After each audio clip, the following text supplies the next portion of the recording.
পৃথিবীর ইতিহাসে এখন পর্যন্ত যত দেশেই এই করিডোর দেওয়া হয়েছে সেখানেই সংঘাত হয়েছে। আপনার কি বাংলাদেশ সরকারের সঙ্গে মায়ানমার সরকারের কোনো চুক্তি হয়েছে যে তারা এইখানে যখন অস্ত্র যাবে বা অন্য গোলা বারুদ যাবে তখন তারা আক্রমণ করবে না? এই ব্যাপারে কোনো কোনো তারা কি কোনো অ্যাসুরেন্স বাংলাদেশকে দিয়েছে? অথবা এইটা যদি ইন্ডিয়ায় এফেক্ট হয়, ইন্ডিয়া কি কোনো অ্যাসুরেন্স দিয়েছে বা কোনো কিছু বলেছে যে তারা কোনো কিছু করবে না? ওনার টার্গেট হচ্ছে এই করিডোরের নামে দেশটাকে একটা যুদ্ধের দিকে ঠেলে দেওয়া এবং উনি আজীবন ক্ষমতায় থাকা। যে দেশকে একটা যুদ্ধের দিকে ঠেলে দিলে, উনি কয়েকদিন আগেও বলেছেন যে আমি সেনাবাহিনীকে যুদ্ধের প্রস্তুতি নিতে বলেছি। কার বিরুদ্ধে যুদ্ধ করবে? কোথায় যুদ্ধ করবে? কেন যুদ্ধে আপনি কেন যুদ্ধে জড়াবেন? আপনার কি যুদ্ধ দরকার? পররাষ্ট্র দপ্তর বলেছেন, পররাষ্ট্র যে উপদেষ্টা উনি বলেছেন যে বাংলাদেশের সীমান্তে 2071 কিলোমিটার এইটা বাংলাদেশের সৈন্যের নিয়ন্ত্রণে নেই এবং রাখাইনের এটা আরাকান আর্মির নিয়ন্ত্রণে, আর রাখাইনের 17টি শহরের ভিতরে 12টি শহর তাদের নিয়ন্ত্রণে। এখন এই মানবিক করিডোর দেওয়ার ব্যাপারে কোন ফোরামে উনি কথা বলেছেন? উনি কি কোনো ফোরামে কথা বলেছেন? আবার পররাষ্ট্র উপদেষ্টা এটাও বলেছেন কিছু শর্ত দেওয়া আছে। এই শর্তগুলি কি? আমরা কি সেই শর্তগুলি জানি? কোন শর্তের ব্যাপারে কোনো কিছু জানানো যে বাংলাদেশের জনগণকে বিষয়টাই এক ধরনের গোপন রাখার একটা চেষ্টা। এর মধ্যে পররাষ্ট্র উপদেষ্টা অনেকটা বলা যায় সাংবাদিকদের প্রশ্নের মুখে মুখ ফসকে মূলত তিনি ফাঁস করে দিয়েছেন। হ্যাঁ, এখন দেখেন যে এইখানে স্টেক হোল্ডার কারা আছে। বাংলাদেশের জনগণ, বাংলাদেশের যে বড় বড় রাজনৈতিক দলগুলি আছে, বিএনপি বলেন, আওয়ামী লীগ বলেন, যারা আছে তাদের সঙ্গে কোনো আলোচনা করা হয়নি। এর অনেকগুলি কারণ থাকতে পারে। এক নাম্বার হচ্ছে যে এই সরকার দীর্ঘমেয়াদী থাকতে চায়, ইলেকশন দিতে চায় না, জবাবদিহিতার ওনার কোনো ইচ্ছা নেই, যার জন্য উনি এইগুলি করছেন, যে কাউকে খোলাসা করছেন না। উনি চীনে গিয়েছেন, চীনের সঙ্গে বলছেন যে তোমরা আসো, আমরা বে অফ বেঙ্গলকে ব্যবহার করতে দিব। উনি বাংলাদেশের পোর্ট ইজারা দিচ্ছেন। কিন্তু এই করিডোরের ব্যাপারে পৃথিবীর বিভিন্ন দেশে করিডোর যখন দেওয়া হয়েছে সেই দেশগুলি যুদ্ধে জড়িয়েছে এবং সেই দেশগুলি ধ্বংস হয়ে গেছে। আপনারা দেখতে পারেন বসনিয়া হার্জেগোভিনা থেকে শুরু করে বিভিন্ন দেশে করিডোর দেওয়া হয়েছে। কিন্তু করিডোর কেন বাংলাদেশের ভিতরে যাবে?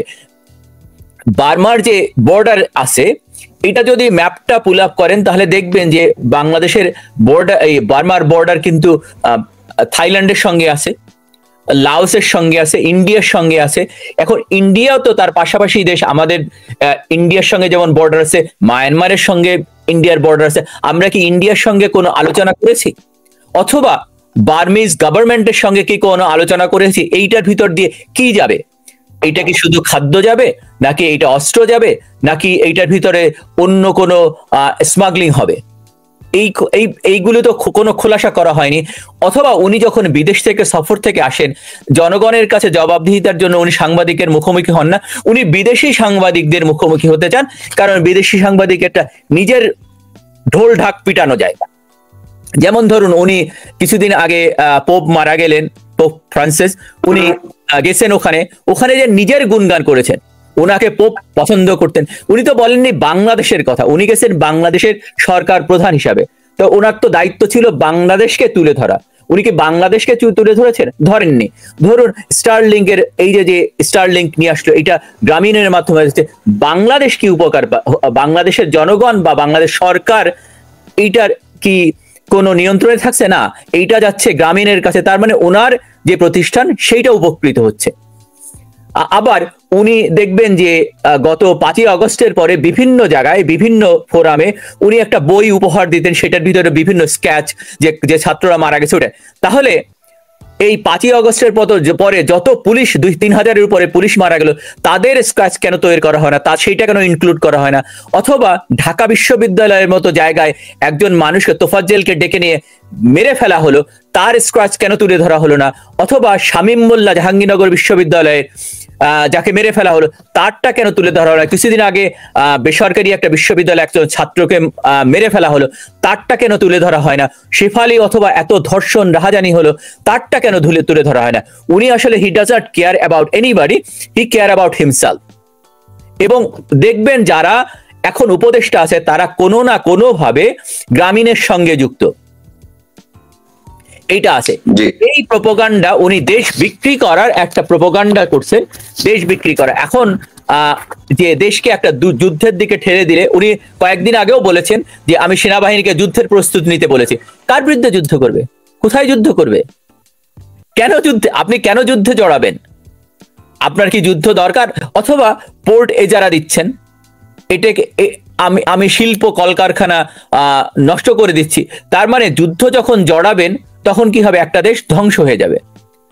একটা দেশ, আমরা ৭১-এ স্বাধীন হয়েছিলাম, স্বাধীন হওয়ার পরে এই দেশটাকে গড়তে দীর্ঘ সময় লেগেছে। আমরা বঙ্গবন্ধুকে ৩.৫ বছরের বেশি সময় দেইনি, সেটা ছিল যুদ্ধ বিধ্বস্ত দেশ। আর এইটা একটা সাজানো গোছানো একটা দেশ। উনি ৯ মাসে আপনারা দেখাতে পারবেন না উনি এমন কোন পদক্ষেপ নিয়েছেন যেটা দেশের উন্নয়ন হয়েছে না। কিন্তু উনি এমনও তো হতে পারে যে উনি তো বিশ্বের খুবই সমাদৃত একজন ব্যক্তি, উনি নতুন নতুন থিওরি দিচ্ছেন, শান্তিতে নোবেল লরিয়েট। এমনটা হতে পারে যে শান্তির কোন নতুন থিওরি উনি বের করবেন যুদ্ধের মধ্যে দিয়ে, সেটি হতে পারে কিনা? না, এটা পৃথিবীর কোথাও হয়নি। আপনারা যদি নিরাপত্তা বিষয়ক বিশ্লেষক যারা আছে বাংলাদেশের, মেজর অবসরপ্রাপ্ত ইমাদুল ইসলাম বলেছেন বাংলাদেশের সীমান্ত দুর্ব্যবস্থা দুর্বল, আরাকান আর্মির সঙ্গে যোগাযোগের চেষ্টা জান্তা সরকারের উস্কে দেওয়া দিতে পারে, যা আমাদের জন্য বিপজ্জনক।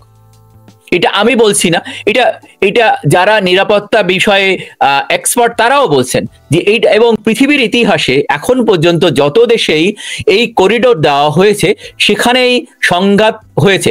আপনার কি বাংলাদেশ সরকারের সঙ্গে মায়ানমার সরকারের কোনো চুক্তি হয়েছে যে তারা এইখানে যখন অস্ত্র যাবে বা অন্য গোলা বারুদ যাবে তখন তারা আক্রমণ করবে না? এই ব্যাপারে কোনো তারা কি কোনো অ্যাসুরেন্স বাংলাদেশকে দিয়েছে? অথবা এইটা যদি ইন্ডিয়া এফেক্ট হয়, ইন্ডিয়া কি কোনো অ্যাসুরেন্স দিয়েছে বা কোনো কিছু বলেছে যে তারা কোনো কিছু করবে না? অথবা তারা তো, আমি একটু যুক্ত করি, কারণ তো এই সরকার অর্থাৎ ডক্টর মোহাম্মদ ইউনূসের যে সবচেয়ে বড় শক্তি আমাদের স্বাধীনতা বিরোধী জামায়াত ইসলামী, তারা তো এর মধ্যে এই আরাকান কে ইসলামিক স্টেট হিসাবে দেখতে চাচ্ছে। তারা সেখানে একটি ইসলামিক ফর্মুলা মেনটেন করার জন্য আহ্বান জানিয়েছে।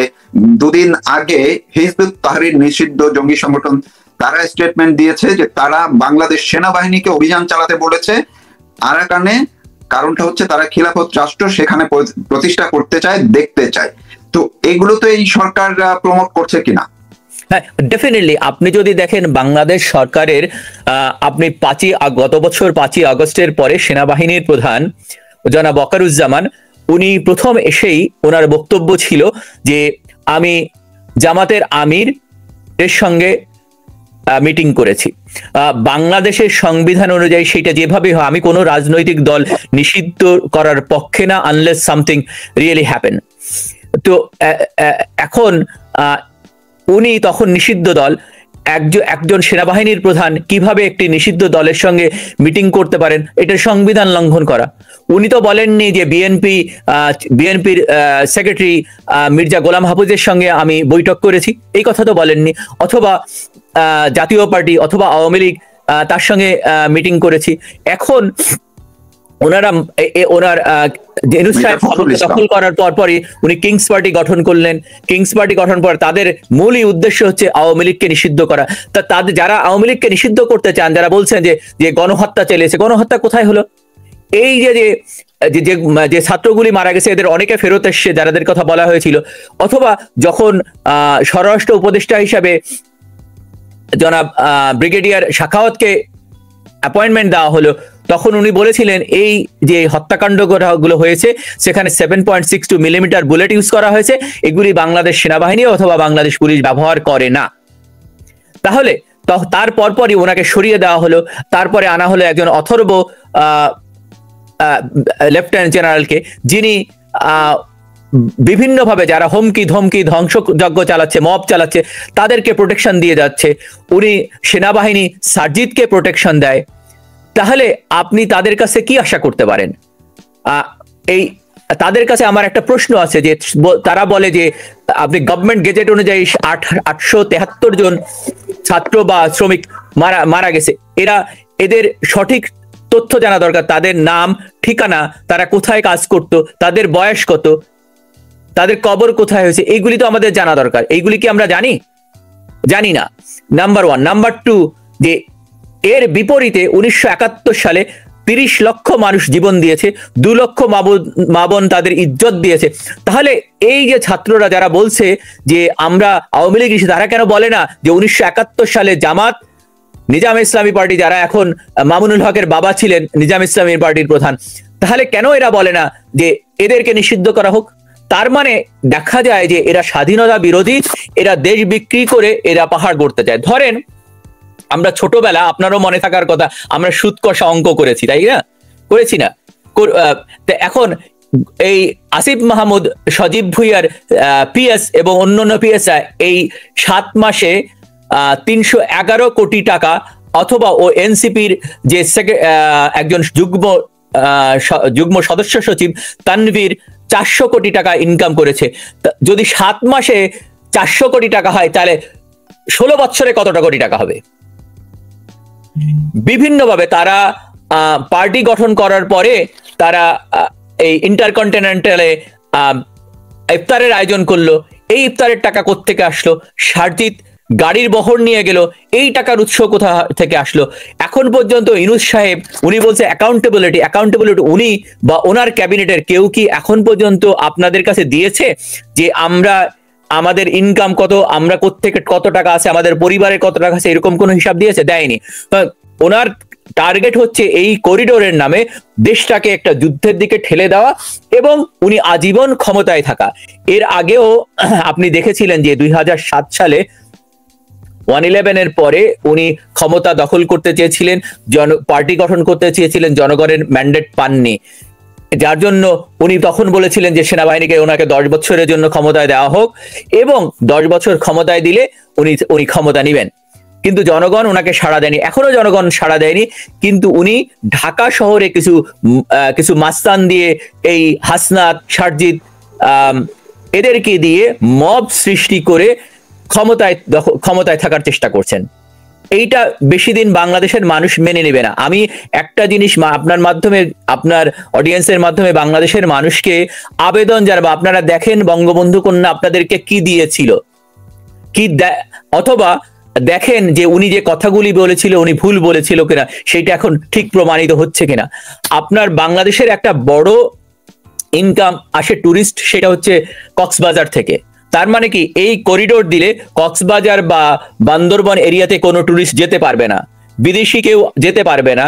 তো এই ইনকামটা শেষ হয়ে যাবে। টুরিস্ট ইনকাম, বড় ইনকাম, বাংলাদেশের একটা বড় অংশ ইনকাম হয়, এটা হতে পারে। অলরেডি আপনার একটু জানার জন্য বলছি যে অলরেডি ইউএস সহ বিভিন্ন দেশ, ইউএস ইউকে সহ বিভিন্ন দেশ কিন্তু তাদের নিজেদের দেশের নাগরিকদের যারা বাংলাদেশে আছেন তাদের উপরে ভ্রমণের যে রেস্ট্রিকশন সেটি কিন্তু জারি করাই আছে, সেটি এখনো ওপেন করা হয়নি। গত 5ই আগস্টের পর থেকে সেটি জারি করা ছিল, বরং এই মাসের শুরুতে কোন কোন দেশ নতুন করে রেস্ট্রিকশন দিয়ে দিয়েছে, যাতে পার্বত্য অঞ্চলে একেবারেই লাল, অর্থাৎ ভ্রমণ নিষেধ করা আছে। হ্যাঁ, তাহলে বাংলাদেশের আপনি দেখেছেন অনেক শিল্প কলকারখানা বন্ধ হয়ে যাচ্ছে। তাহলে কি বাংলাদেশ একটা আমদানি নির্ভরশীল দেশে পরিণত হবে, নাকি রপ্তানি নির্ভরশীল? যেটা ঘরে ঘরে বিদ্যুৎ শেখ হাসিনা করেছিলেন, বৃদ্ধ ভাতা, বয়স্ক ভাতা, প্রতিবন্ধী ভাতা, যেটার মাধ্যমে ভিক্ষুকের সংখ্যা কমে যাবে, মানুষ শান্তিতে ঘুমাবে, এই ব্যবস্থা করে উনি কি অপরাধ করেছিলেন? অথবা উনি মেট্রো রেল করেছেন যাতে ঢাকা শহরের যানজটের সমস্যার সমাধান করা যায়, অথবা যেখানে 24 ঘন্টা সময় লাগতো আমাদের বাড়িতে যেতে, সেটা আমরা 3.5 ঘন্টা সময় যাই, সেই পদ্মা সেতু করেছেন, সেটা কি উনি অপরাধ করেছিলেন? অথবা কর্ণফুলী টানেল করেছেন, ঢাকার সঙ্গে কক্সবাজারের যোগাযোগ ব্যবস্থা, কক্সবাজারে ইন্টারন্যাশনাল এয়ারপোর্ট করেছেন, ট্রেনে যাতায়াতের ব্যবস্থা করেছেন, এটি কি ওনার অপরাধ? এখন বাংলাদেশ দেখবেন যে খাদ্যে স্বয়ংসম্পূর্ণ ছিল, এইটা শেখ হাসিনার সময়ই হয়েছে। আপনাদের মনে থাকার কথা যে 1990 এর পরে 91 সালে বিএনপি ক্ষমতায় আসে, তখন বাংলাদেশে একটা টেলিফোন কোম্পানি ছিল, সেটা হচ্ছে সিটিসেল। সিটিসেল ছোট ছোট মটোরোলা ফোন বিক্রি করতো লাখ 1.5 লাখ 2 লাখ টাকায়। বঙ্গবন্ধু কন্যা 1996 সালে ক্ষমতা আসার পরে উনি এটাকে ওপেন করে দিলেন। তখন গ্রামীণ আসলো, অন্যান্য ফোন কোম্পানি আসলো, সেলফোন কোম্পানি কম্পিটিটিভ হয়ে গেল, মানুষের ক্রয় ক্ষমতার ভিতরে আসলো সাধারণ। এবং আর একটা জিনিস করেছিলেন তখনকার অর্থমন্ত্রী, এই সেলফোন কোম্পানি ছাড়া উনি এই বৃদ্ধ ভাতা, বয়স্ক ভাতা, প্রতিভা, এগুলো ওনারই আইডিয়া ছিল। প্লাস উনি আর কম্পিউটারের পরে ট্যাক্স শুল্ক মৌকুব করে দিলেন, যাতে মানুষ, ছাত্ররা কম্পিউটার প্রযুক্তি শিখতে পারে। প্রযুক্তির ব্যাপারে উনি অনেক অবদান রেখেছিলেন। ব্যাংকিং ক্ষেত্রে যাতে দুর্নীতি হয় সে ব্যাপারে অবদান রেখেছিলেন। তখন আওয়ামী লীগের এত জনপ্রিয়তা থাকার পরেও আওয়ামী লীগ 2001 সালে হেরে যায়, এবং সেখানে আওয়ামী লীগ সবচেয়ে কম ভোট পায়, সেটা হচ্ছে তাও 41% ভোট পায় প্রায়। তাহলে আওয়ামী লীগের এত জনপ্রিয়তা থাকা সত্ত্বেও বা সাপোর্ট থাকা সত্ত্বেও আওয়ামী লীগকে নিষিদ্ধ করতে চায় বাংলাদেশের মানুষ, আমার মনে হয় মেনে নিবে না। আমি বঙ্গবন্ধুর কথায় সুর মিলিয়ে বলতে চাই, আপনাদের যার যা কিছু আছে তাই নিয়ে এই প্রতিরোধ গড়ে তুলুন। দেশ বিক্রির হাত থেকে বাংলাদেশকে রক্ষা করুন, দেশকে ধ্বংসের হাত থেকে রক্ষা করুন, দেশকে এই ইনুস এবং তথাকথিত এই বিপ্লবীদের হাত থেকে বাংলাদেশকে বাঁচান। সেনাবাহিনীদেরকে আমি বলবো যে, আমি সেনাবাহিনীর এর আগের যে সেনাবাহিনীর প্রধান ছিলেন শফিকুর রহমান, উনি একটি কথা বলেছিলেন, আমার কাছে আছে ভিডিও ক্লিপটা, আমি দেখাতে পারলে ভালো হতো, যে বঙ্গবন্ধু কন্যায় বাংলাদেশে আর্মিরা আগে একবেলা ভাত খেত, উনি 2 বেলার ভাতের ব্যবস্থা করেছিলেন। বাংলাদেশ আর্মি একবেলা আমিষ, সৈন্যরা একবেলা আমিষ হতো, উনি 2 বেলা আমিষের ব্যবস্থা করেছিলেন। বাংলাদেশ সেনাবাহিনীর অনেক অবদান ছিল 71-এ, যার জন্য তখন বাংলাদেশের যারা সেনাবাহিনীতে জয়েন করতো তারা মেজর, লেফটেন্যান্ট কর্নেল হিসেবে তাদের রিটায়ারমেন্ট দিতে, এখন তারা জেনারেল হতে পারছে, এয়ার কমোডার হতে পারছে, এয়ার মার্শাল হতে পারতেছে। একটাই মাত্র অবদান, বাংলাদেশ স্বাধীন হতে পেরেছিল। বঙ্গবন্ধু আমাদের স্বাধীন সার্বভৌম একটি বাংলাদেশ দিয়েছিলেন, একটি মানচিত্র দিয়েছিলেন। আর বঙ্গবন্ধু কন্যা বাংলাদেশ বিক্রি করেনি, বাংলাদেশের সঙ্গে আপোষ করেননি। উনি বাংলাদেশের খাদ্য নিরাপত্তা দিয়েছিলেন, যোগাযোগ ব্যবস্থা উন্নয়ন করেছিলেন, বাংলাদেশ ধর্মভীরু মানুষ সেখানে মডেল মসজিদ করেছেন, বিভিন্নভাবে বাংলাদেশকে এগিয়ে নিয়ে যাচ্ছিলেন। সেই দেশকে পিছিয়ে দেওয়ার জন্য, রপ্তানি নির্ভর করার জন্য বাংলাদেশকে পিছিয়ে দেওয়া হবে। আপনি কিছুদিন আগে ইউনূস সাহেব বললেন, উনি গেলেন চায়নাতে দিয়ে বললেন আমরা চাইনিজ জিনিস আনতে দিব, ওখানে কোনো শুল্ক দিতে হবে না। তার মানে কি? তার মানে হলো বাংলাদেশের যে জিনিস, আপনি একটা উদ্যোক্তা হবেন, উদ্যোক্তা কিভাবে না, আপনার যদি প্রোডাকশন কস্ট যদি 10 টাকা পড়ে, আর যদি সেইটা আমদানি করা যায় 5 টাকায়, আপনার ওই 10 টাকার জিনিসকে কেউ কিনবে? কেউ তো কিনবে না, কেউ কিনবে না। আর মানে বাংলাদেশে কোনো শিল্প কলকারখানা গড়ে উঠবে না। যার প্রমাণ যে দেখেন, গাজী টায়ারের মতো একটি প্রতিষ্ঠানকে 2 সপ্তাহ ধরে পোড়ানো হলো, এবং বাংলাদেশ সেনাবাহিনী সেইটা দেখলো, বাংলাদেশ পুলিশ, কারণ পুলিশকে তো অকেজো করে দেওয়া হলো, 3000-এর উপরে পুলিশকে মেরে ফেলা হলো, তাদেরকে মেরে উল্টিয়ে রাখা হলো। তো এইগুলি হচ্ছে যে, এইগুলির ফসল হচ্ছে যে আজকে যে বর্ডারে নিরাপত্তা নেই, কারণ হচ্ছে আপনি অকেজো করে দিচ্ছেন পুলিশকে, আর্মিকে। আর তার মানে বিভিন্ন জায়গা থেকে আক্রমণ হলে বাংলাদেশ কোনো প্রতিরোধ গড়ে তুলতে পারবে না। তবে এই জায়গাটিতে আমরা একটু শেষের দিকে চলে এসেছি, সেটি হচ্ছে যে এই যে বাংলাদেশের সার্বভৌমত্ব নিয়ে এত ধরনের অপবাদ আওয়ামী লীগকে দেওয়া হয়েছিল, উল্টো দিকে এই সরকার গত 9 মাসে আড়ালে বা গোপনে এই যে সীমান্ত এবং করিডোরের বিষয়টি তারা এগিয়ে নিয়েছে, মানুষের দৃষ্টি অন্যদিকে রেখে। ঠিক গতকালকে বা আজকে থেকে তেমনি আবার কিছু প্রক্রিয়া দেখলাম, যে আজকে জুমার নামাজের পরে বাইতুল মোকাররমে তার যে ডক্টর ইউনূসের যে দল হিসেবে পরিচিত এনসিপি, তারা সমাবেশ করলো, হেফাজতে ইসলামীর সমাবেশ করলো, আগামীকালকে হেফাজতে ইসলামীর বড় আরেকটি সমাবেশ আছে। সেইখানে কিন্তু অন্য ইস্যু নিয়ে আলোচনা হচ্ছে, আলাপ উঠছে, অর্থাৎ সেখানে নারী অধিকারের ইস্যুটি সামনে আসছে। সেটি অবশ্যই নারী অধিকারের ইস্যুটি নিয়ে রাখা যায়, কিন্তু এইখানে এই সীমান্ত বা করিডোরের কোনো আলাপ নাই। এনসিপি আওয়ামী লীগ নিষিদ্ধের দাবিতে আবার মাঠে নেমেছে। তার মানে কি ডক্টর ইউনূস এই পুরো ইস্যুটিকেই গোপন রাখতেই চাচ্ছেন, আড়ালে রেখে মানুষের দৃষ্টি অন্যদিকে নেওয়ার জন্য চক্রান্ত করছেন কিনা? আপনার এই বিষয়ে একটু বিশ্লেষণটা শুনে আমরা শেষ করব। আচ্ছা, এটা ডেফিনেটলি, কারণ উনি চাচ্ছেন যে মানুষকে অন্যদিকে ডাইভার্ট করে দেওয়া। যেমন উনি কখনোই প্রেসের সম্মুখীন হয়নি, উনি জবাবদিহিতার যে উনি বিদেশ থেকে সফর থেকে এসছেন, চায়না থেকে এসছেন, বিভিন্ন দেশ থেকে আসছেন, উনি কখনো রাষ্ট্রপতির সঙ্গে দেখা করে বা প্রেসের সঙ্গে বলেননি। বা প্রেসকে কি বলবেন, প্রেসকে তো কয়েকদিন আগে আপনারা দেখেছেন যে আপনার সাংস্কৃতিক উপদেষ্টাকে প্রশ্ন করার অপরাধে 3 জন সাংবাদিকের চাকরিচ্যুত করা হলো। এর আগে কয়েকটা পত্রিকাতে হামলা বলা হলো, এদেরকে চাকরি থেকে না সরালে হামলা শিকার হতে হবে, পুড়িয়ে দেওয়া হবে। এনসিপির কাজ হচ্ছে মানুষকে অন্যদিকে ডাইভার্ট করে নিয়ে যাওয়া, যাতে ইউনূস সাহেব তাকে জবাবদিহির ভিতরে আসতে না হয়। যেমন আমি এর আগেই বলছিলাম যে করিডোর দেওয়ার ব্যাপারে যখন সিদ্ধান্ত হয়েছে, তখন উনি কোন ফোরামে আলোচনা করেছে সেটা কিন্তু বাংলাদেশের মানুষকে এখনো পর্যন্ত উনি বলেননি। এবং বলার মানে ওনার যে একটা দায়িত্ব, সেই দায়িত্ব বোধ ওনার ভিতরে আসেনি, উনি মনে করেন না। দ্বিতীয়ত, কি শর্তের সাপেক্ষে, কি শর্ত ওখানে আছে সেইটাও জানানো হয়নি বাংলাদেশের মানুষকে। বা ওনার কি ক্যাবিনেটে, এই ফুল ক্যাবিনেটে এটা আলোচনা হয়েছে, সেটাও কিন্তু মানুষকে জানানো হয়নি। উনি তো একটি নির্বাচিত সরকার না, তো নির্বাচিত সরকার না হয়ে এইরকম একটা বড় সিদ্ধান্ত কিভাবে নেন? তার মানে হচ্ছে যে উনি ওনার যে কিংস পার্টি তাদেরকে বলছে তুমি মাঠে আওয়ামী লীগ এবং বিএনপি কে ঠাকাও, আমি এইদিকে আমার কাজ দেশ বিক্রি করে দিচ্ছি, তোমরা তোমাদের এক একজনের 500 কোটি। কিছুদিন আগে দেখছেন সজীব ভুইয়া, যিনি উনি সুইজারল্যান্ডে গিয়েছিলেন। কেন সুইজারল্যান্ডে গিয়েছিলেন? ওনার কি কাজ ছিল ওখানে? যেটা শোনা যায় উনি অ্যাকাউন্ট খুলতে গিয়েছিলেন, যেখানে উনি ওনার সুইস ব্যাংকে ওনার টাকা রাখবেন সেজন্য।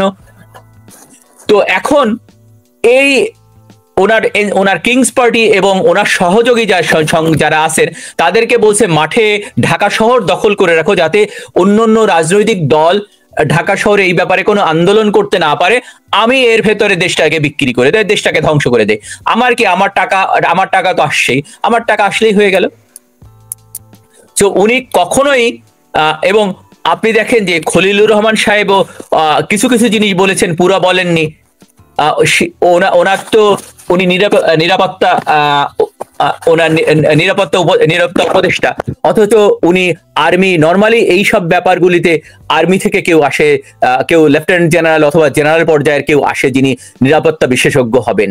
এই ব্যাপারগুলি এইরকম কাউকে আমি কোনো দেশে দেওয়া হয় না, দেখবেন না। তো এইগুলি যে দেখা যায় যে এইটা একটা ষড়যন্ত্র চলছে, যে দেশ বিক্রি এবং মানুষকে ধোঁকা দিয়ে অন্যদিকে ঠেলে দেওয়ার, যাতে মানুষ ওনার যে চক্রান্তগুলি সেইগুলি সাধারণ মানুষ বুঝতে না পারে, সাধারণ মানুষের কাছে না যায়। সেই জন্য দেখবেন ওয়াকারুজ্জামানও এটার সঙ্গে জড়িত থাকতে পারে। ওয়াকারুজ্জামানের আমাদের বন্ধু সহপাঠী, ওনার কিছুদিন আগে ওনার বাসায়, বলতে গেলে অনেক কিছুই বলতে হবে, ওনার বাসায় ওনার বন্ধু বান্ধবকে দাওয়াত দিয়েছিলেন এবং তারপর থেকে সে লেখা শুরু করছে ইউনূস সাহেবকে নেক্সট 5 ইয়ার্স দেখতে চাই। তার মানে কি বোঝা যায় যে এইটার সঙ্গে কি, আমার প্রশ্ন জাগে যে ওয়াকারুজ্জামান এটার সঙ্গে যুক্ত কিনা, বা ওনার যে আরেকজন সেকেন্ড পার্সন আছেন যাকে বলা হয় জামাতের মাস্টার মাইন্ড, তিনিও যুক্ত আছেন কিনা, সেটাও আমার ভাবতে ইচ্ছে। কারণ জামাত বারবারই বলেছে ওই অঞ্চলে একটা মুসলিম রাষ্ট্র কায়েম করতে চায়, খেলাফত কায়েম করতে চায়। এখন ওখানে তো বিভিন্ন ধর্মের মানুষ বাস করে। আপনি যদি আবার যাকে বিডিআর হত্যাকাণ্ডের জন্য যাকে দায়িত্ব দেওয়া হয়েছিল ইনভেস্টিগেশনে, তিনি বলেছেন যে 7 সিস্টারকে আলাদা করে দেওয়া যাবে। তার মানে আপনারা একটা দেশের সার্বভৌমত্বের প্রতি যখন হুমকি হবে, তারা যদি কোনো অ্যাকশন নেয় তখন কি করবেন? এইটা কি ইন্ডিয়ার সার্বভৌমত্বের প্রতি আঘাত না? যে একজন দায়িত্বশীল সরকারের একজন দায়িত্বশীল যখন বলবেন, দায়িত্বপ্রাপ্ত ব্যক্তি যখন বলবেন যে আমি 7 সিস্টারকে আলাদা করে দিব, তখন যদি ইন্ডিয়া কোনো পদক্ষেপ নেয় তখন কি করবেন? ইন্ডিয়া, কিছুদিন আগে দেখলাম যে প্রেসিডেন্ট ট্রাম্প সবাই সবার দেশের ইন্টারেস্ট দেখে। আমি যেখানে থাকবো আমি তার ইন্টারেস্ট দেখবো। প্রফেট যখন মদিনাতে ছিলেন, প্রফেট মদিনার ইন্টারেস্ট দেখেছেন। কেউ বলতে পারবে না প্রফেট অন্য জায়গায়, প্রফেট মদিনার ইন্টারেস্ট ফার্স্টে দেখেছেন, যেহেতু উনি মদিনাতেই বাস করেছেন, মদিনা ওনাকে অ্যাডাপ্ট করেছেন। আমি অ্যাজ এ মুসলিম হিসাবে আমি ডেফিনেটলি আমি যেখানে থাকি তার ইন্টারেস্ট দেখবো, ডেফিনেটলি, এটা কোনো এখানে। কিন্তু আমার অবশ্যই মায়া থাকবে, যেখান থেকে আমি এসেছি, যেখানে আমি বড় হয়েছি, সেখান প্রতি মায়া থাকবে, অবশ্যই তাদেরটা দেখবো। কিন্তু আমি যেখানে যে দেশ আমাকে অ্যাডাপ্ট করেছে তার প্রতি আমার দায়বদ্ধতা আছে এবং থাকবে ডেফিনেটলি। কিন্তু তার মানে এইটা না যে আমি যেখানে আছি তাদের স্বার্থ দেখবো না। কিন্তু আমরা একমাত্র জাতি যারা বাংলাদেশের স্বার্থ দেখেছে, বঙ্গবন্ধু দেখেছে, বঙ্গবন্ধুকে সপরিবারে হত্যা করা হলো, শেখ হাসিনা বাংলাদেশের স্বার্থ দেখেছে, বাংলাদেশের তার জন্য তাকে চলে যেতে হলো। সেইখানে একজন ভুইফোড় মানুষ এসে বসে গেলেন, যিনি দেশ বিক্রি করার কাজে ব্যস্ত, যিনি আমাদের যে পোর্টের মাধ্যমে, দেখেন সিঙ্গাপুরের কথা চিন্তা করেন, সিঙ্গাপুরে কয়েকটা পোর্ট আছে, পোর্টের মাধ্যমে তাদের ইনকাম হয়, তাই না? এবং আমরাও কিন্তু আমাদের পোর্ট চট্টগ্রাম বন্দর, ওই অঞ্চল যদি অস্থিতিশীল হয়, তার মানে কি চট্টগ্রাম বন্দর ইউজ করা যাবে না? তার মানে আমাদের দেশে আমরা নেপাল আমাদের বন্দর ইউজ করতে পারে, সেখান থেকে আমাদের ইনকাম হতে পারে। ভুটান ইউজ করতে পারে, আবার ইন্ডিয়াও ব্যবহার করতে পারে। যেমন মাঝে মাঝেই বলা হতো, আগে প্রায় বলা হতো যে আমরা ইন্ডিয়াকে ট্রানজিট দিয়েছি, ইন্ডিয়া আমাদের কিছু দেয়নি। এটা আওয়ামী লীগের ব্যর্থতা, আওয়ামী লীগ প্রচার করতে ব্যর্থ হয়েছে এবং প্রধানমন্ত্রী শেখ হাসিনাকে ওনার আশেপাশে যারা ছিলেন তারা ভুল বুঝিয়েছেন, ভুল তথ্য দিয়েছেন, তারা কোনোদিন প্রচার করেনি। অথচ আপনি দেখেন কিছুদিন আগে যখন ইন্ডিয়া বলল তারা বাংলাদেশের ট্রানজিট বন্ধ করে দিল, তখন জানা গেল 36টা দেশে ইন্ডিয়ার পোর্ট, রাস্তা এবং বন্দর এবং এয়ারপোর্ট ব্যবহার করে 36টা দেশে বাংলাদেশি পণ্য যেত। এতে বাংলাদেশের প্রচুর বৈদেশিক মুদ্রা সেভ হতো এবং বৈদেশিক মুদ্রা আসতো। তাহলে এই জিনিসটা কেন প্রচার করতে দেওয়া হয়নি ওনার? আপনার তার মানে যে দেশকে বিক্রি করছে তাকে আপনারা মাথায় তুলে নাচছেন, আর যারা যে দেশকে স্বনির্ভর করতে চেষ্টা করেছে তাদেরকে একজনকে সপরিবারে হত্যা করলেন, আবার আরেকজনকে নির্বাসিত করলেন। এই যদি আপনাদের বিচার হয়, আমি বলবো যে লুঙ্গি পরা, গামছা গায়ে দেওয়া যে বাঙালি, তারা রুখে দাঁড়ান। 71-এ যেমন আপনারা রুখে দাঁড়িয়েছিলেন, আপনারাই পারবেন এই রুখে দাঁড়াতো। এই শিক্ষিত সমাজ দিবে না আমাদের কোনো কিছু।